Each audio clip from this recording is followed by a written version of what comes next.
kind of glass tube was pointing at Matson's body. When the switch went in, there was a whining noise. And then a white light shot out of it. I know you won't believe this. When it hit the body, it went all soft. It was just like the bones had gone out of it. It just went all soft and kind of poured off the chair and onto the floor. Midnight, the witching hour when the night is darkest, our fears the strongest, and our strength at its lowest ebb. Midnight, when the graves gape open and death strikes. How? You'll learn the answer in just a minute in The Heavy Death.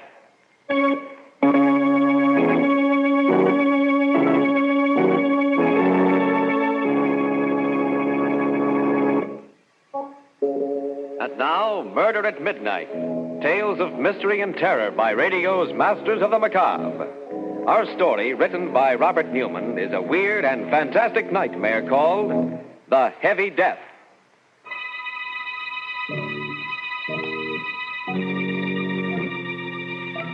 A road just outside the small town of Medford. And running up at his face, white and terror-stricken in the moonlight, is a small, slight man. He pauses every once in a while, his breath whistling in his nostrils, listening, and then runs on again. Finally, seeing the two green lights of the state police barracks, he moans with relief. Runs in. Oh, thank God there's somebody here. I was afraid. Look, officer, you gotta get me away from here fast. Yeah, just a minute, Mac. Take it easy. No, easy. He'll be here any minute, coming after me. I gotta get away, I tell you. And I'm telling you to take it easy. Just wait till I get through talking to Dr. Carden here. Dr. Carden? Are you the Dr. Carden lives in the big white house near the river? Why, yes. Well, then you can tell him it's true. Otherwise, he won't believe me. Nobody will. It was you who swiped the big glass thing from your laboratory. My Geiger counter? You stole it? Well, he made me do it. Oh, now, whoa. This is getting interesting. That's why Dr. Carden's here. You know anything about his assistant? Young chap named Matson? Yeah. He's dead. He killed him. Matson? Matson dead? Hey, maybe you better start from the beginning. Tell us the whole story. Yeah, but I tell you, there ain't time. He'd be coming after me and... Oh, okay. Like I said, you won't believe it. My name's Sullivan. They call me Shill because I'm a come-on with Bryant's Giant Carnival. Weight guessing is my racket, but I turn my hand at almost anything, you know, shell game, 3-card monte. Well, we hit town about 10 days ago for a 3-day stand. The first 2 nights was pretty quiet. The third one was when it happened. There was a pretty fair crowd around, and I was warming him up for some weight guessing, with maybe some side bets, when he came up. Okay, folks, okay. Step up, hurry up. And let Hawksy Sullivan dish your weight. A Cupid doll has been 3 pounds off either way. Now, what do you say, lady? Your weight's not like your age, you know. It always shows. What about you, sir? Guess your weight? Do you really think you can? Do I think? Listen to him, folks. You bet your sweet life, brother. Oh, I have already. The question is, will you bet your sweet life? What? What do you mean?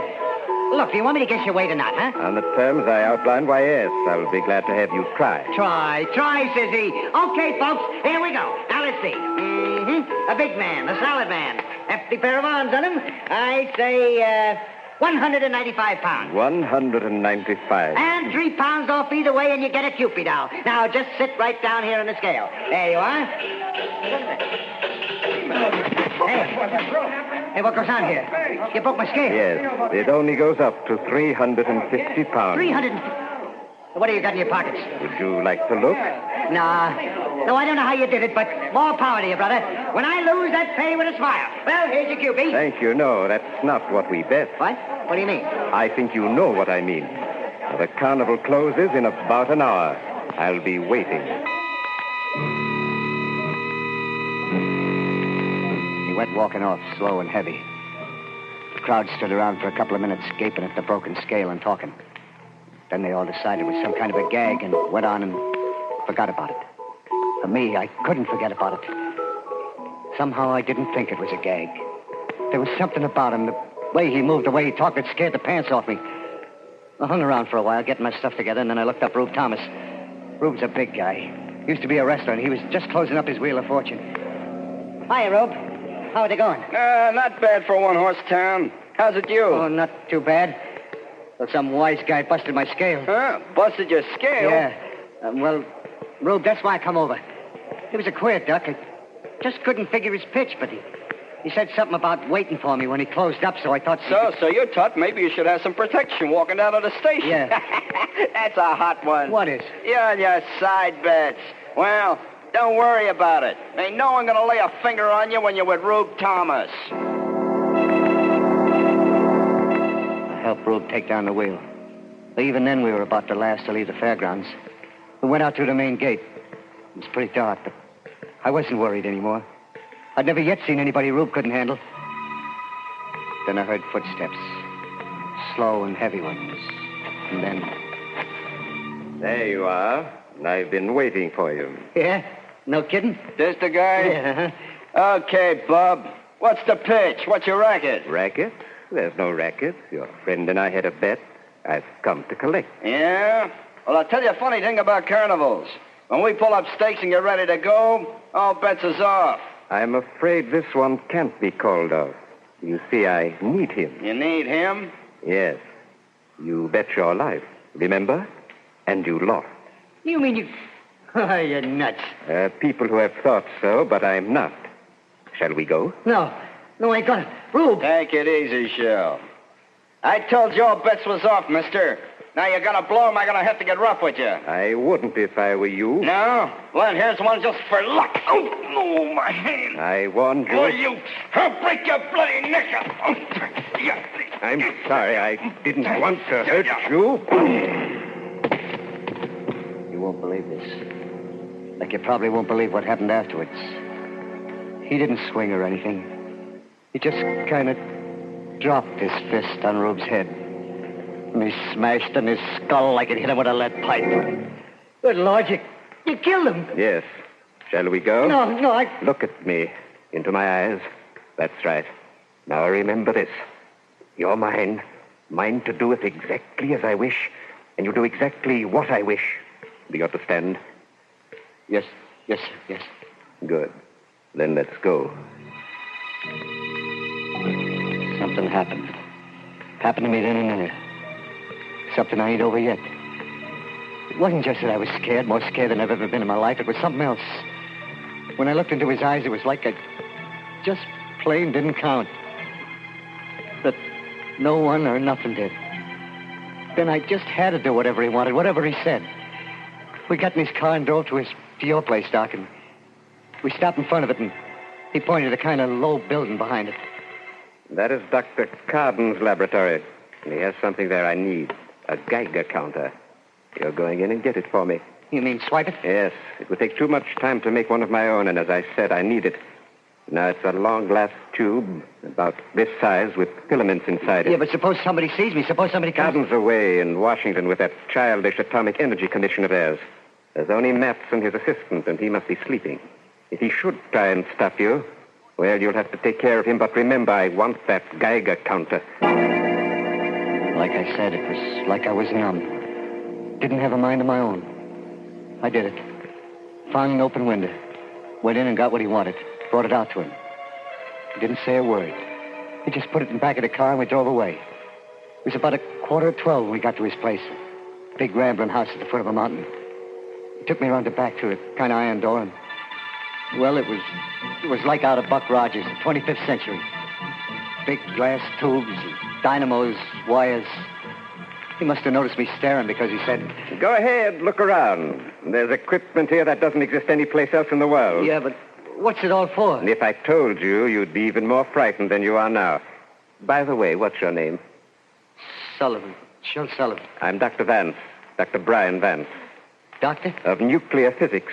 Without doubt, the greatest scientist in the world today. Do you know anyone else who has been able to convert most of the elements of the human body into the heavy isotopes? Look, I don't know what you mean, but is that... Yes. That is why not only my weight, but the entire atomic mass of my body is... What's that? Sounds like a car. Yes, but Coop... Oh, Matson. Must have heard you in the laboratory, followed us. Well, I was as quiet as I could, be honest. There's nothing to be worried or excited about. Hello, Matson. Vance, I should have known it was you. Should have known what with me? That stole our Geiger. You did an awful lot of strange things in your career, Vance, but this time you've gone just a little too far. This time I've got you dead to rights. I'm afraid it's just the other way around, Matson. What do you mean? What? Vance, You don't really think I'd let you or anyone interfere with what I'm doing, do you? You killed him. Of course. Drag him over there out of the way. There's a certain experiment I'm just about ready to try, and his body will come in very handy.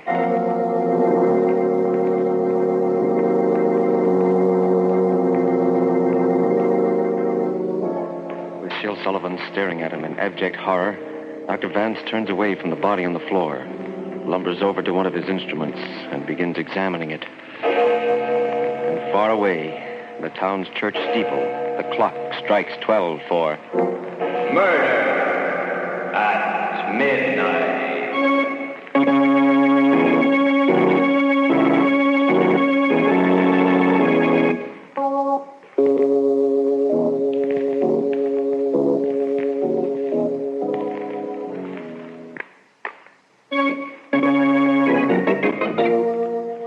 And now, back to Murder at Midnight and The Heavy Death. It's just a moment later. Sergeant Rowe and Dr. Carden are staring incredulously at Sullivan as he pauses for a moment in his terrifying story. Then the trooper says, We did find Thomas's body out by the fairground, but it was an accident. Hit by a truck or something. You mean this Vance killed Matson just like that? Shot him without turning a hair. Sure sounds to me like... Dr. Carden, what do you think? I don't know, Sergeant. I do know Vance. I knew that he had a laboratory somewhere near here, and... Well, it's true that he probably knows as much about nuclear physics as anyone in the world. We tried several times to get him to work with us during the war, but he laughed at us, said that what we were doing was childish. Yes, but this other business, this changing himself, making himself heavy. Yeah, even his voice was heavy like. Is that possible, Doctor? Theoretically, yes, I suppose it is. After all, Professor Urey did it with hydrogen, made heavy water. And we've done it with uranium. Yes, but why would he want to do it? Why? There I can only guess. For all his genius, I've always felt Vance was a little mad. It's possible he believes that by changing the atomic weight of his body, he can make it immune to disease. Yeah, that's right. It's true. He said he was going to live forever. Well, go on, Sullivan. What happened after that? He made me help him do things around the laboratory. Wire and stuff like that. Seems he got tired pretty easy, and his hands was too heavy to do work that was delicate-like. Maybe that's why he needed someone else around. Finally, I couldn't keep my eyes open anymore, and I fell asleep on a cot in the corner. I don't know if he ever slept or not. If he did, I never seen him. When I woke up, it was around noon, and he had Matson's body propped up in a chair against just a kind of a silver screen. So you finally got up, eh, Sullivan? I was just going to wake you. Yes, sir. I'm kind of hungry, sir. Oh, yes, food. Well, you're going to help me with a little experiment first, and then we can eat. Yes, sir. What kind of experiment? You mean... Why, yes. An experiment on our friend Matson's body. He won't mind. Just a little calcium transmutation. First, we switch on our alpha generator here. Then we make a few frequency adjustments. What are you going to do? You'll see. Over there, stand by that master switch on the converter. When I give the word... Yes, sir. Let it climb just a little higher. A little higher. Now! Oh, look at Lawrence. No. There's a kind of glass tube pointing at Matson's body. When I threw the switch, a white light shot out of it. I know you won't believe this. But when it hit the body, it went all soft. It was like the bones had gone out of it. It just went all soft and kind of poured off the chair onto the floor. I must have fainted or something. When I come to, Vance was standing over me, smiling. Anything the matter, Sullivan? Don't you feel well? Yes, sir. I'm all right. That was the most awful, most terrible thing. Sullivan, if you were a soldier and you saw that happen to the man next to you, would you feel much like fighting after that? What? You mean you're going to do that? I'd advise you not to ask too many questions. We'll dispose of the rest of the body later, but now let's eat. Like I said, it was just about a week ago. I can't really tell you what happened after that because I was in a daze most of the time. We worked, him showing me what to do, wire and solder and stuff. We ate. Sometimes he let me sleep. Then this morning it happened. I woke up at about 10. He was standing looking at this thing we've been making. Well, Sullivan, it's finished. Just a few adjustments and we were ready to go. Yes, sir. And I'm profoundly grateful to you for your help. I will show you how grateful in a very concrete fashion. You mean you're going to let me go? You're going to let me go? Go? Really, Sullivan? That's a little foolish, isn't it? Well, I don't know. I just thought... Yeah, I guess it is. Well... Where are you going? Inside to fix some breakfast. No, Sullivan, no food. No food? No, because tonight you're going to enjoy a tremendous experience. One I experienced myself several months ago. And the process is much simpler when the stomach is empty. Process? You mean you're going to make me like you? Heavy? Yes, Sullivan. I told you I was grateful to you and... Oh, no, Doc. No, please, will you? For heaven's sake... You're being rather childish. I'm not going to bother detailing what it will mean to you physiologically, the immunities it will give you. I will merely tell you that we'll do it tonight. Getting changed to become like he was. Heavy as lead. Well, it did something to me. It was like I'd been doped, hypnotized. All that time afraid to do anything to make him mad. Now I was even more scared to stay. I made out like everything was fine, and I waited. I waited and watched. Then about an hour ago, I got my chance. He went into the house to get something. He didn't lock the door. I was out like a shot, grabbed his car and started down the driveway. As I went past the house, I heard a window open. Sullivan, come back! Come back! You'll regret this! You'll regret it!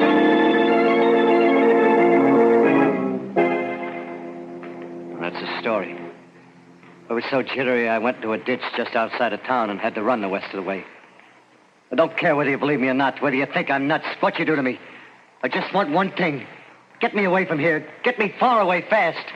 Because he's going to be coming after me, I know it. Well, I'm not saying what I think. Not yet. What about you, Dr. Carden? I wouldn't like to say either. Knowing Vance, I believe he's capable of everything Sullivan told us.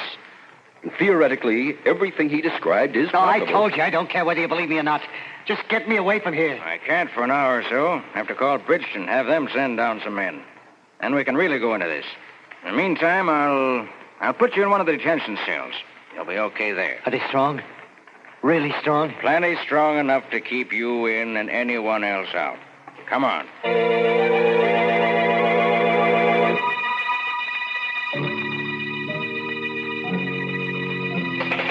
Sergeant! Hey, Sarge! Dr. Carden! Ain't it about time? Ain't it? Hey, can't you hear me? Sergeant! Dr. Carden!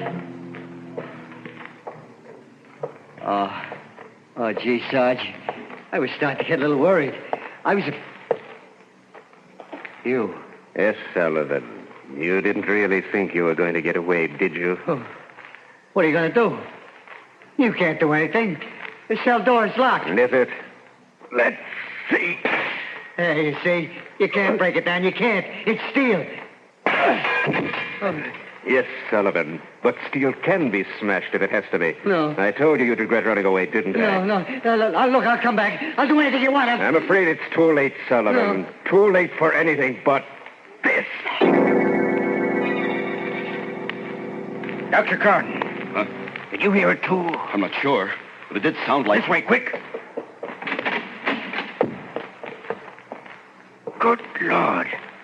Look at that cell door. Oh, and Sullivan. His skull. Smashed like an eggshell. Well, Sergeant? I guess I must be nuts, too. Look, Doc. He must have just left here. If we wait for the men from Bridgeton, give him time enough to get back to his place to those blasted ray things of his, there's no telling what he'll do, how many lives he'll cost. But if we leave right now, the two of us, maybe we can get there before him, cut him off. What do you say? You game? I'm game, Sergeant. Let's go.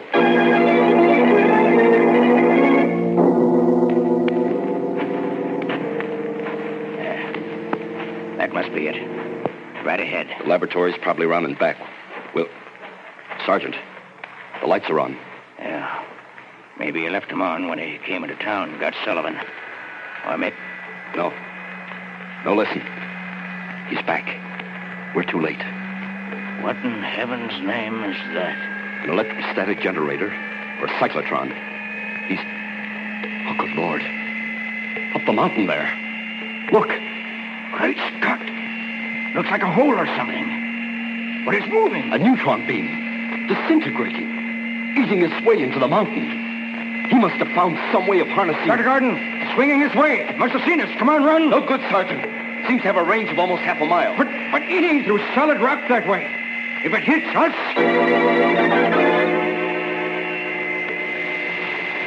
You came to see just what Vance was doing, eh, Carden? Well, take a good look. The last one you'll ever take at anything. For you shall be the first And to... did you think that you were going to get away with it, Vance? Who's that? Take a look at the Geiger. Gentlemen, it's too much. Gotta cut that down. And what'll happen when you release the load? But I've got to cut it down. Besides, you're dead, Sullivan. Yeah, and it's because I'm dead that you joined me. You can't do it alone. Too heavy. But I've got Too to cut slow. it down. Time's getting higher. Look, Lord, the generator. I've got to cut that down, too.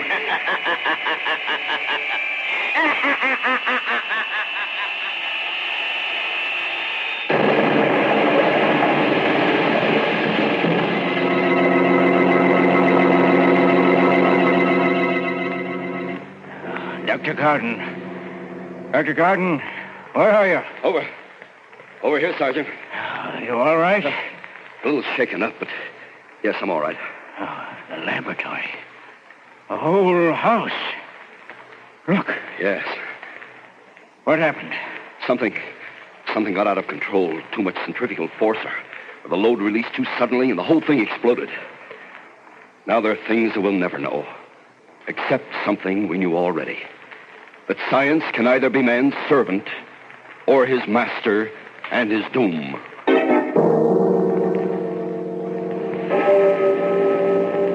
And as I stand there, gazing at the smoking ruins that were once Vance's laboratory, through the blessed silence comes the distant clang of the clock in the town's church steeple, for the second time, striking 12 for...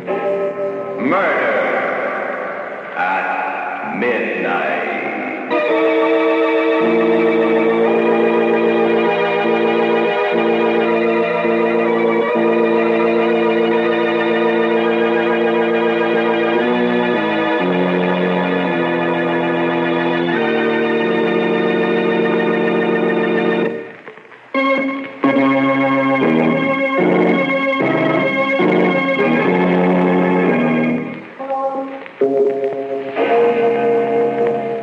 Remember to be with us again when death hovers like a dark cloud and the clocks strike 12 for...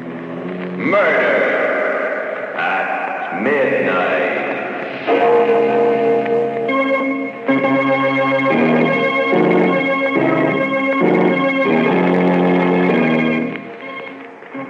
The part of Shill Sullivan was played by Frank Reddick. With music by Charles Paul, Murder at Midnight was directed by Anton M. Leader.